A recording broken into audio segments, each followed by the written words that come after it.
Beberapa hari kemudian, Willy dan juga Papi Kay baru saja kembali dari UK. Kini mereka sedang menuju rumah keluarga Kay. Bagaimana pekerjaan Kay, Will? Tanya Papi Kay. Sejauh ini dari pantauan saya, bagus. Malah sekarang Mas Kay sedang mempersiapkan launching berlian dengan desain terbaru, menggunakan sebuah inisial pasangan di dalamnya, jawab Willy. Good, ternyata kehilangan ingatan dan menikahi senja bukanlah hal buruk. Justru perkembangan anak itu makin baik. Ujar Papi Kay, nampak sebuah kebanggaan darinya. Maafkan saya Pak, saya Teledor. Nona Raila sudah kembali dari Australia. Dan sepertinya kita kecolongan, ucap Willy. Maksud kamu, kecolongan bagaimana Will? Tanya Papi. Model untuk launching berlian terbarunya Mas Kay, harusnya menggunakan artis Yanesti Meina. Akan tetapi sepertinya, Yanesti melimpahkan pekerjaan ini kepada Nona Raila. Karena mereka bersahabat, walaupun penyebabnya belum dapat kami ketahui. Mengapa artis tersebut mundur begitu saja, tutur Willy. Kalau begitu, kemungkinan besar Kay akan bertemu dengan Raila. Tanya Papi Kay. Tidak menutup kemungkinan Pak, walaupun saya yakin Mas Kay tidak akan mengenali perempuan itu. Tetap saja kita harus waspada. Perempuan itu, tidak sebaik yang kita tahu. Willy nampak khawatir akan tuan mudanya. Ada solusi, tanya Papi Kay. Sebaiknya sore ini kita adakan pertemuan, saya harus memperingatkan Mas Kay, Mbak Senja dan Arka terlebih dahulu akan Nona Raila. Ujar Willy. Baik, hubungi Kay, Senja dan Arka. Libatkan Ethan dalam hal ini, biarkan dia yang akan menjadi bayangan Raila. Pastikan Raila tidak akan dapat menyentuh putra dan mantu saya. Tegas Papi Kay dan dianggukkan kepala dengan pasti oleh Willy. Pukul 2 siang, Kay, Senja, Arka, Mami Kay bahkan Ethan yang notabene bawahan Willy ikut duduk di ruang keluarga rumah orang tua Kay. Ada apa ini Pi? Apakah ada hal serius? Tanya Kay. Will, silakan kamu jelaskan mengapa kami ada di ruangan ini. Papi Kay tidak menjawab pertanyaan Kay, ia malah melemparkan sebuah perintah kepada Willy. Baik Pak, balas Willy, saya langsung pada intinya saja. Willy menyalakan proyektor kecil lalu ia menembakkan cahaya dan inti gambarnya pada dinding yang tidak terdapat hiasan apapun. Foto wanita cantik dengan berbalut pakaian yang minim, membuat Senja menutup wajahnya dengan kedua telapak tangan. Astagfirullah, pekik Senja, membuat seisi ruangan tersebut menatap Senja lalu mengekeh. Maaf, ujar Senja setelah menyadari apa yang terjadi.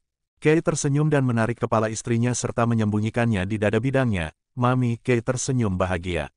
Sungguh pemandangan yang indah baginya. Tidak perlu dilihat, kamu sembunyi saja di sini, ujar Kay. Senja mengangguk, lalu ia berpikir sejenak. Mas Kay, aku tidak boleh lihat. Sedangkan Mas boleh gitu menatapnya dengan jelas. Tidak bisa, yang harus menyembunyikan pandangan itu, Mas Kay. Protes Senja dengan menarik kepala Kay, menyembunyikan di dadanya. Membuat semua orang dalam ruangan itu tertawa kembali. Termasuk Papi Kay yang memang biasanya nampak kalem dan bersahaja, kini ia tertawa sembari meraih tangan istrinya lalu ia genggam. Ya, aku tidak lihat, sayang. Ucap Kay. Maaf, Mas Kay dan Mbak Senja terpaksa harus melihatnya, ujar Willy. Yang membuat Senja dan Kay mau tidak mau harus melihatnya. Nona ini namanya Raila, dia adalah tunangan Mas Kay sebelum menikah dengan Mbak Senja. Apa bang? Kay terkejut. Maaf. Mantan tunangan Mas Kay, tepatnya, ralat Willy. Kay tersenyum lega. Cantik, ucap Senja. Lebih cantik kamu, sayang, ralat Kay membuat Senja tersipu dan merona. Akhirnya Willy menjelaskan pertemuan siang itu yang tidak lain ingin membahas soal Raila. Bahwa Kay, Senja dan Arka harus lebih waspada terhadap perempuan tersebut.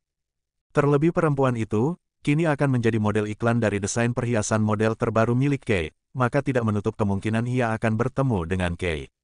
Dan perempuan itu bisa nekat untuk mendapatkan kembali Kay dengan berbagai cara. Willy pun meminta agar Kay merahasiakan pernikahan Kay dengan Senja di hadapan para saingan bisnis juga partner bisnisnya hingga ingatan Kay kembali pulih. Alasannya, menghindari orang-orang yang akan memanfaatkan keadaan Kay dan bisa saja mereka akan mencelakai Senja yang akan mereka anggap lemah di antara mereka. Satu hal lagi, tolong Mas Kay seakan-akan mengenali mereka. Nanti Ethan akan membantu Mas Kay untuk mengenali mereka satu persatu. Usahakan jika di hadapan mereka, Mas Kay seolah-olah tidak sedang mengalami amnesia. Pinta Willy. Loh, kenapa bang? Tanya Kay. Demi untuk menghindari agar mereka tidak memanfaatkan situasi ini. Dengan Mas Kei amnesia, maka bisa saja dianggap kelemahan dan tidak menutup kemungkinan, mereka akan memanfaatkan kelemahan kita ini untuk mempengaruhi Mas Kei dengan hal yang terlihat baik di mata Mas Kei. Akan tetapi sesungguhnya Mas Kei sedang dijadikan alat untuk mereka masuk ke perusahaan dengan mudah. Tujuannya tentu saja menghancurkan HZ Corps, tandas Willy. Maaf, sayang, jika kamu belum bisa aku akui sebagai istriku di depan publik. Kei memeluk Senja dari belakang, sesaat sampai di kamar setelah pertemuan di lantai bawah selesai. Tidak mengapa Mas, aku tidak butuh kamu mengakuiku di khalayak, cukup aku diakui dalam hatimu, Ai. Dan juga keluargamu, balas Senja dengan mengelus lembut kepala Kei yang bertumpu pada bahunya. Tap, Senja melepas pelukan tangan Kei, lalu ia berbalik menghadap Kei. Senja menangkup wajah Kei, menatap Kei dengan tersenyum. Jangan berjalan di depanku, karena aku mungkin tak dapat mengejarmu. Jangan pula berjalan di belakangku, karena engkau mungkin akan kehilangan jejakku. Maka berjalanlah di sampingku, mari kita hadapi dunia ini secara bersama-sama. Ucap Senja. Pasti, kita akan selalu berjalan berdampingan bukan beriringan atau saling mendahului. I love you, Senja. Ujar Kei dengan mengecup hidung Senja. Love you more, Ai. Senja kembali membalas kecupan Kei namun, ia mengecup pipi Kei. Kamu tidak cemburu dengan perempuan itu kan? Tanya Kei.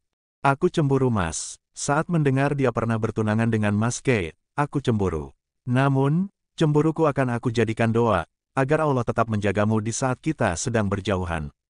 Terima kasih, sayang, karena kamu telah cemburu padaku. Sekarang aku tahu seberapa besar kadar cintamu padaku. Kei menyatukan dahi mereka. Tetaplah bersamaku, jikapun suatu hari aku lupa akan kamu, karena ingatanku kembali. Maka jangan pernah berpikir aku melupakan kamu, apalagi bermaksud meninggalkanmu. Bersabarlah sedikit, tunggu aku menemukan kamu dalam dasar hatiku. Percayalah, cintaku yang akan membawa aku kembali kepadamu. Senja mengangguk dan memeluk tubuh tinggi dan kekar itu. Tidak ada keraguan atas kamu, Ai, bisik Senja. Sore itu mereka menikmati waktu berdua, dimulai dari mandi bersama, jamaah salat asyar, Kei membantu Senja merampungkan makalah dan mereka kembali bercengkrama mengenai banyak hal. Tentu saja diselingi candaan dan juga kecupan mesra. ****. 1 minggu kemudian, Ai, tidak memakai jas. Tanya Senja yang sedang membantu Kei mengenakan kemejanya. Tidak perlu, sayang. Sepertinya hari ini aku hanya menghadiri acara pemotretan model berlian yang mau launching itu. Dek, jantung Senja sedikit berdegup lebih, mendengar Kei menyebut model iklan. Tentu saja pikirannya sudah melayang pada perempuan yang ada di foto kemarin. Setelah nanti aku merevisi pekerjaan kemarin, aku akan menjemputmu. Hari ini sengaja tidak ada jadwal meeting, aku ingin mengajak kamu jalan-jalan setelah pulang dari kampus, ujar Kei lagi. Senja tersenyum. Sudah Ai, mari sarapan. Senja segera menghindar dari Kei, dengan buru-buru ke arah meja belajarnya. Matanya sudah mulai berkaca-kaca. Perasaannya kacau, mengingat Kei akan bertemu dengan model iklan yang itu. Terlebih saat ini, Senja hanya diakui Kei, sebagai sepupu jika di khalayak, karena kesepakatan bersama, demi keselamatan dirinya dan Kei. Awalnya Senja dapat menerima namun, tetap saja ia merasa khawatir akan hal itu. Hei, kok murung. Kei menghalangi Senja yang sedang memasukkan beberapa buku ke tasnya. Ternyata Kei menyadari perubahan sikap Senja. Tidak kok, kamu tidak seceria biasanya, sayang. Sudah Ai, aku baik-baik saja. Kei menggigit bibir bawahnya, tatapan penuh selidik masih terpaku pada istrinya. Namun, ia memilih tidak bertanya kembali, dan Kei mengajak Senja ke lantai bawah untuk sarapan. Senja menurut walaupun dengan perasaan tidak setenang biasanya.